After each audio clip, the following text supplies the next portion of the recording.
उत्तर प्रदेश में आदर्श आचार संहिता लगते साथ ही उत्तर प्रदेश के मिर्जापुर में भी जिलाधिकारी महोदय ने तत्काल प्रेस कॉन्फ्रेंस बुलाई और उसमें कमिश्नर महोदय योगेश्वराम मिश्रा जी के साथ साथ जिलाधिकारी महोदय और एसपी ने और जिला निर्वाचन अधिकारी ने प्रेस को ब्रीफ किया। आपको बताते चलें कि कमिश्नर महोदय ने बिल्कुल स्पष्ट रूप से यह कहा कि उनकी पहली प्राथमिकता रहेगी निष्पक्ष, पारदर्शी और स्वस्थ चुनाव की पारदर्शिता रहेगी। वहीं जिलाधिकारी महोदय ने कहा कि निर्वाचन के दौरान कोविड-19 संक्रमण से लोगों को बचाने की भी प्राथमिकता रहेगी। फुल्ली वैक्सीनेटेड हमारे होंगे अफसर जो कि वोटिंग कराएंगे और उन्होंने कहा कि 15 जनवरी तक जनसभा, रोड शो, पद यात्रा पर पूरी तरह से प्रतिबंध रहेगा। वहीं जिला निर्वाचन अधिकारी ने यह बताया कि प्रतिनिधियों को आदर्श आचार संहिता के बारे में हम जानकारी भी देंगे। पुलिस अधीक्षक ने कहा कि निर्वाचन के दौरान सुरक्षा व्यवस्थाओं का पूरी तरीके से ध्यान रखा जाएगा और इसकी विस्तार से उन्होंने चर्चा भी करी। अभी हम आपकी बात कराते हैं जिलाधिकारी मिर्जापुर से। वहां पे उस वक्त प्रेस कॉन्फ्रेंस के दौरान विंध्याचल मंडल के कमिश्नर महोदय, जिलाधिकारी मिर्जापुर के साथ साथ पुलिस अधीक्षक और जिला निर्वाचन अधिकारी भी मौजूद रहे और बहुत ही विस्तार से उन्होंने सभी साथियों को चुनाव में रखी जाने वाली पाबंदियों के साथ साथ क्या क्या वो कदम उठाने वाले हैं उससे अवगत कराया। सर, बैनर पोस्टर हटाए जा रहे हैं और कलेक्ट्रेट से भी हटाया गया, सबसे पहले शुरुआत किया गया, क्या कहना चाहेंगे? देखिए, आज से ही आदर्श आचार संहिता लागू हो गई है और आज हमने सारे हमारे एसडीएम, सीओ और एसओज के साथ मीटिंग करी है और सभी को टीमें बना के लगाया है। हमने कुल हमारे 5 विधानसभा है जिसमें कुल 30 टीमें इसके लिए बनाई है और एक विधानसभा में भी 6 टीमें हैं और सभी ने अपना कार्य प्रारंभ कर दिया है और इसमें हमने आज कलेक्ट्रेट से शुरुआत करी है और इसके अलावा अभी शहर में जो एरिया है जहां बैनर पोस्टर लगे हैं वहां पे नगर पालिका के सहयोग से हम ये कार्यवाही शुरू कर दिए हैं।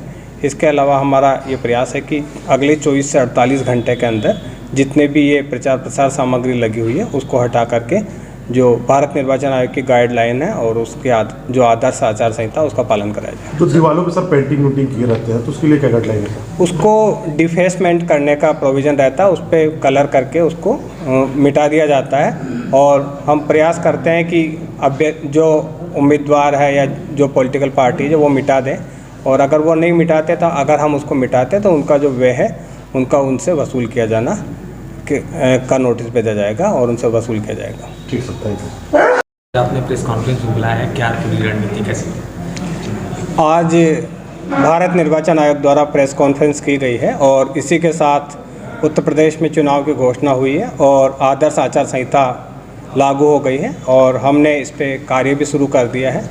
जनपद में हम चुनाव से जुड़ी तैयारियां कर रहे हैं और इसमें मैं आप लोगों को बताना चाहूँगा कि हमारे जनपद में कुल 18,91,000 वोटर है और इसमें 5 विधानसभाएं हैं। इसमें जो 96 विधानसभा है वो एससी के लिए रिजर्व कॉन्स्टिट्यूंसी है। महिला वोटर्स की संख्या हमारे यहाँ पर बढ़ी है और हमारा जो जेंडर रेशियो है वो 905 हो गया है। इसके अलावा जो दिव्यांग मतदाता है उनकी संख्या भी बढ़ी है जो लगभग 13,500 के आसपास है। इसके अलावा जो 80+ उम्र वाले वोटर हैं उनकी संख्या भी लगभग 36,500 है, उनका भी हमने आइडेंटिफिकेशन किया है। इसके अलावा जो बूथ हमारे क्रिटिकल है और जो वल्नरेबल पॉकेट्स हैं उनमें हमने वेबकास्टिंग की तैयारियां कर रहे हैं। हमारे कुल यहाँ पर 2268 बूथ है और उसमें हम 50% से अधिक बूथ अर्थात 1134 से अधिक बूथों पर हम वेबकास्टिंग कराएंगे और उसमें उस कैमरे के माध्यम से मतदान की निगरानी की जाएगी और इसको कोई भी व्यक्ति इसको कहीं से लाइव इसको देख पाएगा। इसके अलावा हम कोविड का जो प्रोटोकॉल है उसको फॉलो कर रहे हैं। वैक्सीनेशन पे हम बल दे रहे हैं। हमारे चुनाव में जितने भी कर्मचारी लगेंगे लगभग 10,000 कर्मचारी, वो सभी कर्मचारी जो है फुली वैक्सीनेटेड हो गए हैं हमारे। इसके अलावा जनपद में हमने प्रयास किया है कि सभी को वैक्सीनेशन लगे और इसमें 96% हमारी फर्स्ट डोज लग चुकी है। इसके अलावा 57% लोगों को सेकंड डोज भी लग गई है और 57% लोग ऐसे हैं जो फुली वैक्सीनेटेड हैं। चुनाव से जुड़ी जो अन्य तैयारियां हैं, सेक्टर मजिस्ट्रेट, जोनल मजिस्ट्रेट और जो फ्लाइंग स्क्वाड वगैरह है और एमसीसी जो लगी है उसका पालन कराना है, उन सभी की हमने तैयारियां कर ली है और हम निष्पक्ष और शांतिपूर्ण मतदान कराएंगे।